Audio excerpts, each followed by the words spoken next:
Parece que esse ano não começou nada bem, principalmente quando falamos das Americanas, que simplesmente do nada descobriu que deve mais de 20 bilhões. E no mesmo dia, dois de seus diretores vazaram. O que vem acontecendo desde lá é muito nebuloso. Eu sei que muita gente ainda tem dúvidas a respeito desse tema. Por isso, eu vim aqui para te ajudar a entender melhor os fatos, entender toda a repercussão e o que pode acontecer de fato com as famosas lojas americanas. Mas primeiro você, que caiu de paraquedas por aqui, você acha que a empresa vai de fato desaparecer nos próximos anos? E justamente se você ainda não me conhece, eu sou o João Liz e estou aqui para te ajudar nessa jornada de investimentos. E não vou te pedir o like, porque eu acredito que ele só vai vir se eu realmente merecer. Então vou te fazer só mais um pedido, além daquele de você deixar nos comentários, que é que você assista esse vídeo até o final. E por onde é que a gente começa a falar sobre esse grande caso das Americanas? Porque eu tenho certeza que você e muita gente não tem noção da profundidade de tudo isso e como isso pode afetar de fato as nossas vidas. Caso você não saiba, as Americanas S.A. é uma empresa listada na bolsa com ticker AMER3 e é dono da marca Americanas e todo o seu conjunto,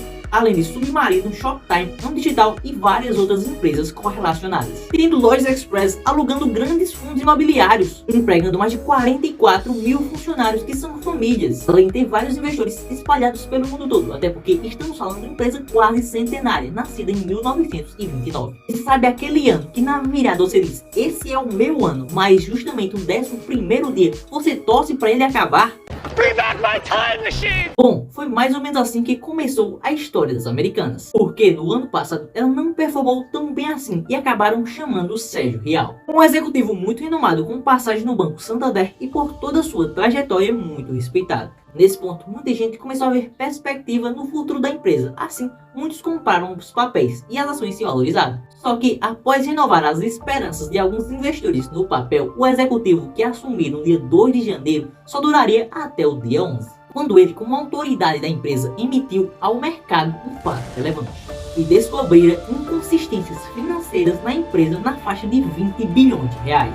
Basicamente, ele era um chefão de lá, descobriu as contas, soltou a bomba a público e saiu, mas não sozinho, com André Cobra, outro executivo da empresa. Isso em diante, o que vem saindo na mídia é referenciando o que chamaram de rombo, fraude e maquiagem financeira de uma das maiores empresas de varejo do Brasil. Algo de referência para quem já é mais velho no mercado, uma fraude na IB e um escândalo de corrupção na Petrobras. Inclusive, um dia após essa divulgação, as ações derreteram e a empresa acabou retirando seu patrocínio do BBB. Só que também no meio de tanta informação circularam várias desinformações sobre o caso. Fake news. É legal dizer que eu não tô aqui torcendo contra a empresa para ela falir, para ela acabar. Inclusive acho um baita erro de quem pensa assim, porque ela faz parte de um todo, um ecossistema ainda maior. Como eu já disse, com funcionários, executivos, investidores, reais famílias que dependem dos rumos da companhia. Por isso, eu tô torcendo mais do que nunca para ela dar a volta por cima. Enfim, o que aconteceu de fato, pra gente falar aqui ainda é muito nebuloso, até pela péssima interlocução da empresa com o mercado no geral. Então, muito que se sabe parte de entrevistas e de uma conferência dada pelo seu ex-CEO, ele mesmo, Sérgio Rial, além do que foi dito pela empresa através de seus fatos relevantes. E aqui,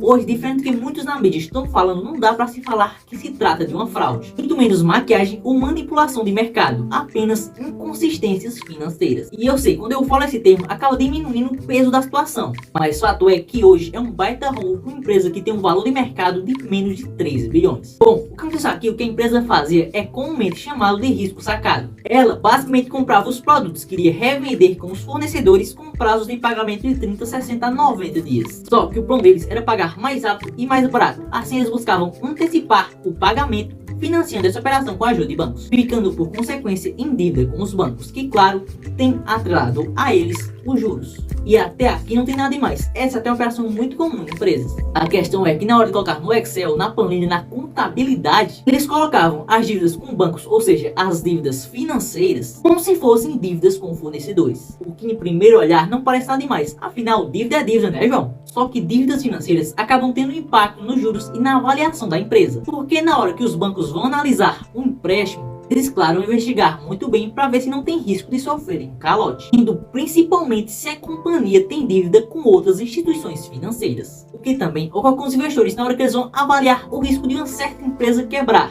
Ou seja, uma simples troca desses números pode fazer a empresa artificialmente apresentar lucros mais elevados, um risco menor ao mercado, um patrimônio líquido maior e, claro, ser mais atraente a todos. E foi justamente isso que aconteceu por aqui, sendo que até por vezes os juros eram de fato abatidos na contabilidade normalmente. Segundo o Real, algumas dessas dívidas nem estão registradas como dívidas para fornecedores, ou seja, está uma bagunça total. E segundo essa prática contábil justamente, algumas empresas ainda costumam adotá-la, só que esse risco de haver confusão já havia sido levantado pela CVM, Comissão de Valores Imobiliários, que normalmente regula o mercado, e naquele ano orientou as empresas de varejo a reverem essa prática e fazer o lançamento corretamente, evitando possíveis confusões. Para ter uma noção melhor, é como se você pegasse um empréstimo com um amigo seu e prometesse pagá-lo em 60, 90 dias. Só que para não ficar em débito com seu amigo, você pegasse um dinheiro emprestado no banco. A grande questão é que você não pode anotar uma dívida com o banco como se fosse uma dívida com seu amigo, porque essa dívida com o banco acaba aumentando com juros compostos, com a formulazinha que você já deve ter aprendido na escola. Agora eu entendi! Foi basicamente isso que foi descoberto após a entrada de Sérgio. E segundo ele, bateu em várias portas, foi ligando os pontos e em 9 dias descobriu o começo de um buraco que pode ser bem mais profundo. Uma vez que ele afirmou que são erros que podem ter ocorrido nos últimos 10 anos. E os 20 bilhões podem ser só o começo. Agora, onde será que essa história vai acabar, hein? Deixa aqui sua opinião nos comentários. E continuando, as ações dessa companhia caíram com força. Tiveram, inclusive no dia 12, que suspender a negociação delas, porque estava simplesmente geral vendendo as ações. Assim, desde o dia 11 até hoje, o dia 16 da gravação, as ações caíram mais de 80%.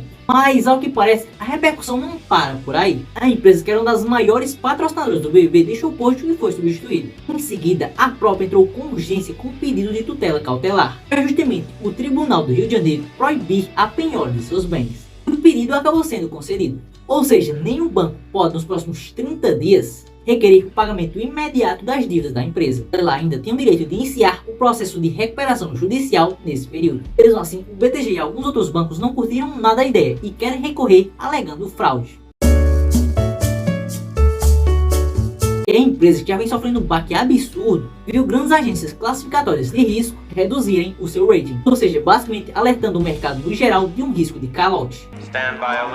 Esse rolo todo ainda pode sobrar para mais gente, inclusive para alguns fundos de investimento imobiliário que tem as Americanas como inquilino, inclusive até algumas empresas do mesmo segmento que as Americanas perderam valor. E isso está atrelado ao risco dela, e também porque muitas das companhias como Magalu e Via Varejo usam a mesma empresa de auditoria que as Americanas. Assim, se a tal tiver feito análises erradas com as Americanas, ela pode ter feito também com essas outras. Inclusive, se eu fosse diretor de algumas dessas, já mandava passar um pente fino em todas as contas, para minha empresa não combinar de ser as novas Americanas. Sobre o caso, suspeita-se também que uma galera já sabia do rolo e tenha vendido a ação antes dessa queda colossal, o que poderia configurar insider trading, com penas que chegam a 3 vezes o lucro com essas operações. E para encerrar de uma vez com esse tema, foram instaurados grupos, um independente para entender melhor as causas e quem pode estar ligado diretamente aos erros contábeis da empresa, ao mesmo tempo que ela vai sofrer auditoria independente, para achar tudo que estiver enterrado, errado ou esquecido nas contas. Por outro lado, algumas entidades como o Ministério Público sinalizaram que podem abrir um processo de investigação.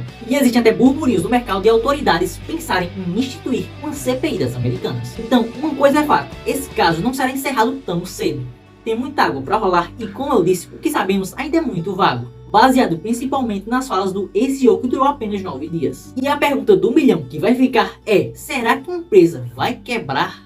I need money. Como já disse aqui, eu estou sendo para dar a volta por cima. E para essa missão, a priori, escolheram o nome de João Guerra. Será que o meu xará vai dar conta? A grande incógnita das Americanas é essa conversação com o mercado e principalmente com os bancos. Desde a grande revelação, a empresa não tem sido tão clara nos seus pronunciamentos. E a única pessoa ligada à empresa a falar diretamente do caso foi seu ex-diretor. O mesmo afirmou que a situação dramática não deve ter tanto efeito no caixa da empresa. Ou seja, se você estava pensando que ela iria simplesmente sumir, esqueça. Principalmente porque grande parte dos 20 bilhões em dívidas que ela tem a pagar são dívidas a longo prazo. O problema aqui é principalmente esse grande intervalo de tempo e a relação da empresa com as instituições financeiras, porque ela vai precisar mais do que nunca de linhas de financiamento. E também, paralelo a isso, de 3 do que chamam dos seus investidores de referência, que são Jorge Paulo Lemann, Beto Sicupira e Marcelo Telles, que juntos têm posições de 30% das ações totais da empresa. E claro, perderam bilhões por aqui. E com a empresa precisando de grana, eles podem ajudar a capitalizá-la. Ela pode, por exemplo, emitir mais ações e fazer os próprios aumentarem suas posições nelas, dando mais fôlego financeiro para a empresa. E também a chance dela recorrer à fusão ou a uma venda. E claro, não podemos descartar, afinal é a maior probabilidade de ocorrer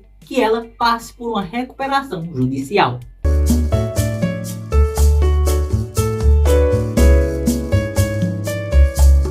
Mas tenha cuidado na hora de falar ou citar algo sobre esse caso, e principalmente de colocar dinheiro em empresas ou negócios relacionados a ele. Eu já disse, há muita coisa para rolar e muita coisa ainda pode impactar sua vida. Afinal, quem nunca foi nas Americanas? Inclusive já tive até uma péssima experiência por lá, mas isso eu conto outra hora. E depois de tudo que a gente viu hoje, o que dá para aprender com esse caso? Eu diria de uma forma sucinta que a gente pode aprender aqui que não existe estabilidade na vida. E assim, mesmo uma empresa grandiosa pode do nada descobrir uma dívida imensa. E para os investimentos, claro, o termo diversificação. Porque assim você dilui os riscos de você perder todo o seu capital de uma vez, como empresas como as Americanas. Meu dinheiro! Eu perdi meu dinheirinho! Então, agora se inscreva no meu canal para não perder toda a repercussão do caso. Prometo voltar aqui sempre com um vídeo ou de algo relacionado, se ocorrer um desenrolar de toda essa história. E também para participar dessa comunidade voltada a aprendizado de investimentos e finanças, não se esquece de deixar o like se você curtiu de fato e quer mais vídeos como esse. Se você acha que esse vídeo é de fato muito importante, compartilhe ele com seu melhor amigo. É isso e até a próxima.